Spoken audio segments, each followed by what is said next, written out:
Continuing now with Dreams from Our Founding Fathers, First Principles in the Age of Obama, a book written in 2010 by now Florida Governor Ron DeSantis.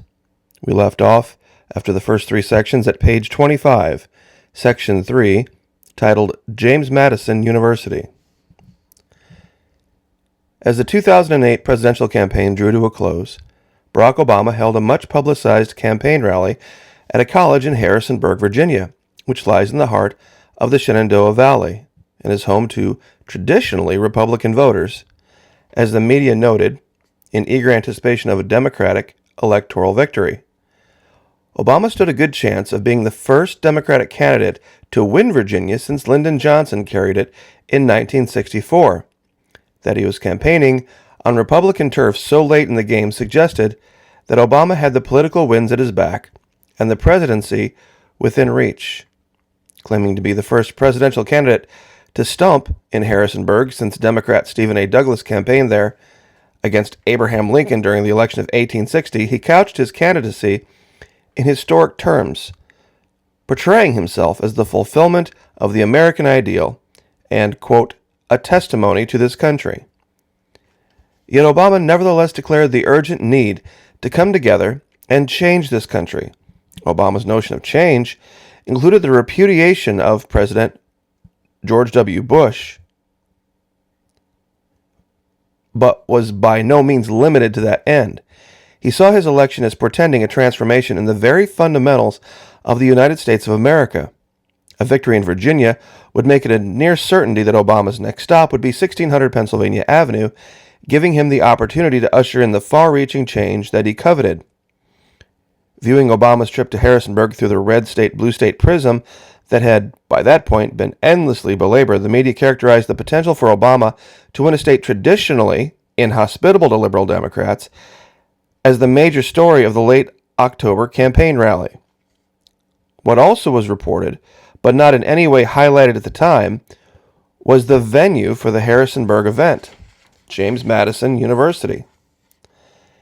Few noticed the irony in the candidate who evinced a design to fundamentally change the country, making a clarion call for such change at a university bearing the name of the intellectual driving force of the foundational institutions of American political life. But this is hardly surprising. With a whiff of an Obama victory in the air, journalists for major media outlets like the New York Times and the Washington Post were not about to raise issues that might cause voters to take a more critical look at their preferred candidate. No major candidate in the modern media age had been less thoroughly scrutinized than Barack Obama, and most journalists showed little interest in investigating, much less highlighting, a number of aspects about Obama's politics and philosophy that might have doomed other less favored candidates, such as the radical political views he espoused as a young man and his associations with a number of unsavory characters from the Illinois political machine. The kid-glove treatment given to Obama by the media was brought into comic focus less than a week before the election. On 30 October 2008, Charlie Rose of PBS interviewed former news anchor Tom Brokaw about the presidential campaign generally and Barack Obama specifically. Now here we're going to read an exchange between Charlie Rose and Tom Brokaw. Rose: he is principally known through his autobiography and through very aspirational speeches. Brokaw: 2 of them. Rose: what do we know about the heroes of Barack Obama? Like the books? Brokaw: yeah, it's an interesting question. I don't know what books he's read. Brokaw: we don't know a lot about Barack Obama in the universe of his thinking about foreign policy. Rose: I don't know what Barack Obama's worldview is. Brokaw: no, I don't either. Rose: I don't know how he really sees where China is. These admissions by Brokaw and Rose represent a devastating critique of the media's performance during the presidential campaign. As Times' Mark Halperin noted, after the election, the media's work constituted extreme bias, extreme pro-Obama coverage. Much of this bias was due to the fact that Obama's left-of-center politics and worldview corresponded nicely with the political orientation of most rank-and-file journalists. And they wanted a president, unlike George W. Bush, who they could identify with and whose progressive policies they would support. Had the media not been so invested in an Obama victory, Obama's visit to Harrisonburg could have served as a reason to examine Obama's desire to transform America and whether he sought to transform it into something that would be unrecognizable to founding fathers like James Madison. As the namesake of the Harrisonburg-based university, Madison is not necessarily the founding father that looms largest in the consciousness of the average American. Unlike George Washington, he has no claim to be the father of this country, and as he played but a small role in the American Revolution. Unlike his friend and political mentor Thomas Jefferson, he cannot claim authorship of the Declaration of Independence and was not the leader of the nation's first political party. Unlike Benjamin Franklin, he was not an international superstar whose political achievements represented a mere fraction of his lifetime exploits. Instead, James Madison is synonymous with American constitutionalism. The man who, while not the sole author of the Constitution, was at least its chief architect, and who authored the Bill of Rights while serving in the House of Representatives during the Washington administration. In this respect, Madison occupies a fundamentally different and in some respects unsettled place in the American imagination. While nothing can change the fact that Washington founded a Republican nation when he could have made himself a king, that Jefferson articulated the permanent truths that justified a revolution, or that Franklin achieved fame in science and politics, Madison's accomplishments are continually up for grabs, directly related to the extent to which the Constitution is embraced by Americans. A transformational project that unmoors the nation from its philosophical and constitutional foundations represents an attack not just on America's political traditions, but also on Madison's place in history. In this respect, Barack Obama must realize his transformational triumph at the expense of James Madison. The balance of this book will be dedicated to examining the divergence between the policies and philosophies embraced by Barack Obama, as well as his allies in Congress, and the principles and enduring truths that the Constitution's creators relied upon when they framed America's foundational documents. This divergence will be even clearer when viewed against the backdrop of the major sources of influences that have shaped the political outlook of Obama and the American founders.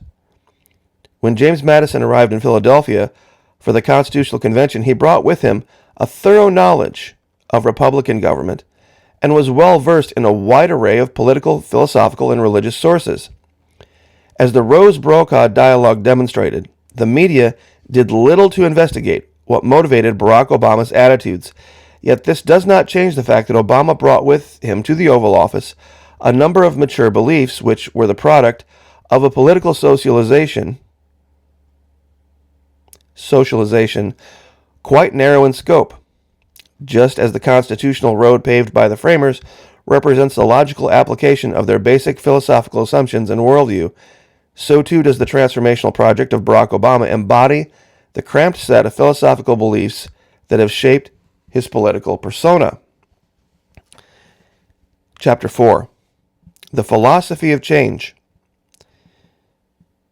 This is as openly a radical background as any significant American political figure has ever emerged from, as much Malcolm X as Martin Luther King Jr. So wrote Benjamin Wallace Wells, a reporter for Rolling Stone, the music and culture magazine that champions stridently left-wing political views, in an approving profile of then-Senator Obama's political influences. Wallace Wells wrote the piece shortly after Obama announced his presidential candidacy in February 2007. When Obama was considered a long-shot candidate, he had been in the Senate for a mere 2 years and was competing against Senator and former First Lady Hillary Clinton, who was the clear choice of the Democrat Party establishment and regarded by the political media as the prohibitive front-runner. Perhaps for this reason, and in stark contrast to the media's favored treatment of Obama during the general election, a handful of left-leaning journalists were willing to offer unfiltered assessments of the intellectual and personal influences that had shaped the young senator.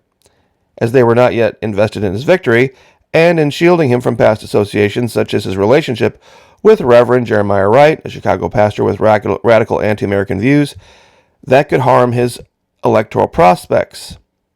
The article in Rolling Stone originally carried the title, The Radical Roots of Barack Obama, but as the primary season heated up and Obama proved to be a viable candidate, the title of the article was mysteriously changed to Destiny's Child. Wallace Wells relied mostly on Obama's relationship with Reverend Wright to praise the radical nature of Obama's roots, but Wright is just one of a number of influences that shaped Obama's political outlook. Unlike the Constitution's creators, who were influenced by a wide range of sources, from classical antiquity to Enlightenment theorists, from the common law to their religious faith, as well as an encyclopedic knowledge of history, Barack Obama is the product of the modern political left. He has traveled exclusively in extremely homogeneous political environments. The prevailing philosophy in these circles relishes central planning, champions the redistribution of wealth, and avoids, if not right, rejects any firm connection to the dreams of the Founding Fathers. Now we're going to go ahead and leave off there. This is a very, very long chapter, so we're probably going to break it up into multiple videos. So we will see you guys next time. Have a happy Sunday.